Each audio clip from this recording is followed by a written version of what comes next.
and then from there they can be distributed to the rest of the nation. So that's how a tree got from our forest to wherever its final home was. Now the story of our railroad dates all the way back to 1885. 1885.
As we approach our first stopping point, please pull in as close as you can to that bike in front of you.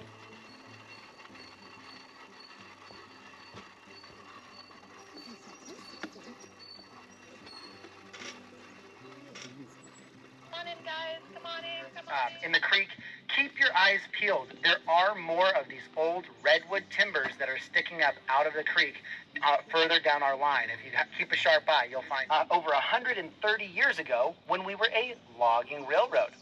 So in a nutshell, here's how a tree would get from our forest to where it could be used elsewhere. They would obviously cut the tree down, float it downstream to a log pond, and that's what this area is. A large area like this completely covered in water. They would float multiple trees down here. From the log pond, one by one, pull them up onto the rails, send them in by train to the mill them into usable planks, and then further send them out by steamship towards the San Francisco area, and then from there they can be distributed to the rest of the nation. So that's how a tree got from our forest to wherever its final home was. Now the story of our railroad dates all the way back to 1885.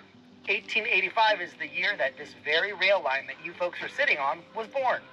A gentleman by the name of C.R. Johnson arrived to this community. He actually came from a logging family in Wisconsin, so he was already familiar with logging practices. When he arrived, early logging operations had just begun here on our coast. He took a look around at what they were doing, and he actually thought they were kind of primitive. They were still using animals, teams of oxen to pull logs and stuff. And he was like, well, I mean, that's one way to do it, but have you guys ever heard of steam power? Apparently in Wisconsin, they were a little more hip with the times. So he introduced what was called a steam donkey, and it does the same thing. It pulls logs using chains and pulleys and steam power. So he totally modernized the way that logging operations were happening here on our coastline. Now, my very favorite detail about our railroad and how it began here, when C.R. Johnson founded the railroad as a logging railroad with the purpose of bringing logs from the woods to the mill, he insisted that they lay these tracks at standard gauge, and everybody kind of thought he was crazy. As a general rule, logging railroads are almost always narrow gauge. Standard gauge is more for passenger service, and the logging railroads don't care about passenger service because that's not how they make their money. Logging railroads make their money off of the trees, right? Well, C.R. Johnson said, hey, just hear me out. What if someday we had rails that extended all the way through the forest to Willits, and that could connect with the Northwestern Pacific line that runs north to south? And what if someday somebody could hop on a train in Fort Bragg and make it all the way down to San Francisco by rail? Well, people still thought he was crazy, but he made it happen here, and these rails were Pullman sleeper car service was officially a thing in the Fort Bragg community. You would check in at the station, and actually the depot there, the very building that you folks checked in for your rail bike run today with the little gift shop and the 3 ticket windows, that building was built in 1924. In 1925, those same 3 ticket windows, you would show up there with your suitcase of belongings. They would assign you a sleeper car at 9 p.m. In the middle of the night, they would pull you all the way down this line over to Willits, disconnect you from the Skunk line, reconnect you to the Northwestern Pacific, and you would wake up the next morning in San Francisco by 9 a.m. So he was a super ambitious guy, totally got done all of the things he said he was going to do. All within the first 4 years of arriving to this community, he founded a railroad company, a logging company, a navigation company. He had his own steamships that took the wood out towards San Francisco. He literally put us on the map. He incorporated the city of Fort Bragg, and he served as its first mayor.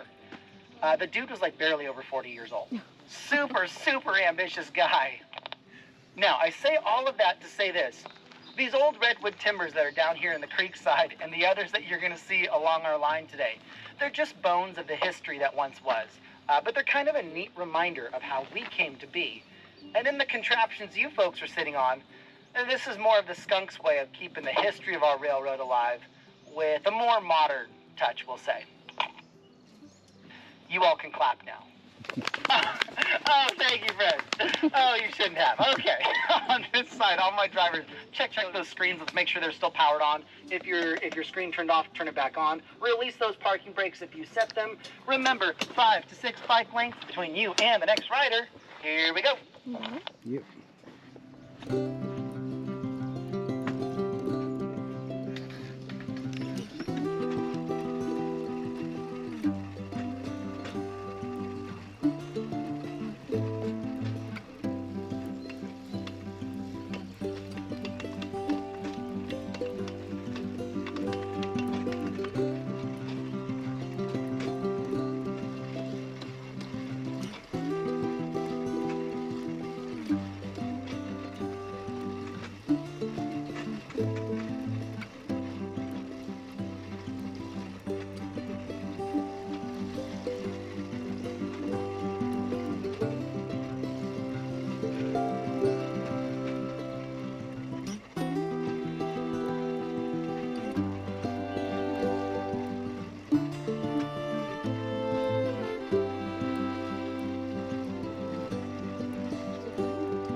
Bye.